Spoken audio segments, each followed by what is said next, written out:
नमस्कार मित्रो, नुकतेच आपण 10वी किंवा 12वीची परीक्षा उत्तीर्ण झाला असाल आणि आपल्या समोर अनेक वेगवेगळ्या प्रकारचे प्रश्न निर्माण झालेले असतात की भविष्यातील करिअरच्या दृष्टिकोनातून कोणती शाखा निवडावी, कोणता अभ्यासक्रम निवडावा याविषयी आपण कन्फ्युजन मध्ये असाल तर सातारा येथील सीएफसीच्या माध्यमातून आपल्यासाठी विशेष मार्गदर्शन शिबिर आयोजित केले जात आहे। या अनुषंगाने आज या ठिकाणी आपल्याला माहिती देण्यासाठी मी प्राध्यापक doctor Vijay Kumbhar, associate professor, department of business economics and bank management, Dhananjayrao Gadgil college of commerce Satara. मित्रो, कॉमर्स सेक्टर मधील अनेक वेगवेगळ्या प्रकारच्या रोजगार संधीच्या बद्दल या करिअर मेळाव्याच्या अंतर्गत आपणास त्या ठिकाणी माहिती दिली जाणार आहे की आज आपल्याला माहिती आहे की कॉमर्स सेक्टर मध्ये अनेक वेगवेगळ्या प्रकारच्या रोजगार संधी उपलब्ध होत आहेत, जसे की त्या ठिकाणी CA, CS, banking officer, insurance adviser, portfolio manager, त्याचबरोबर डेटा अनालिस्ट यासारख्या अनेक वेगवेगळ्या प्रकारच्या संधी उपलब्ध आहेत। मात्र या संधीपर्यंत पोहोचण्यासाठी आपण नेमका कोणता अभ्यासक्रम निवडणं गरजेचं आहे, त्याचबरोबर आपल्याला कोणकोणत्या प्रकारची स्किल्स येणं अभिप्रेत आहे, या अनुषंगाने माहिती देण्यासाठी हा मेळावा त्या ठिकाणी आयोजित केला जातोय। हा करिअर मेळावा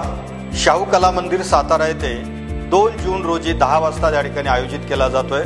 मी आपल्या सर्वांना त्या ठिकाणी आवाहन करतो की या वेगवेगळ्या ज्या सर्व्हिसेस या ठिकाणी सीएफसीच्या माध्यमातून उपलब्ध करून दिल्या जात आहेत की त्याचा आपण लाभ घ्यावा। त्याबरोबरच हा व्हिडिओ आताच 10वी आणि 12वी उत्तीर्ण झालेले आपले मित्र, नातेवाईक आणि आपल्या संपर्कातील जे विद्यार्थी असतील, त्याचबरोबर त्यांचे पालक असतील, त्यांच्यापर्यंत हा व्हिडिओ आपण पोहोचवावा ही विनंती। धन्यवाद।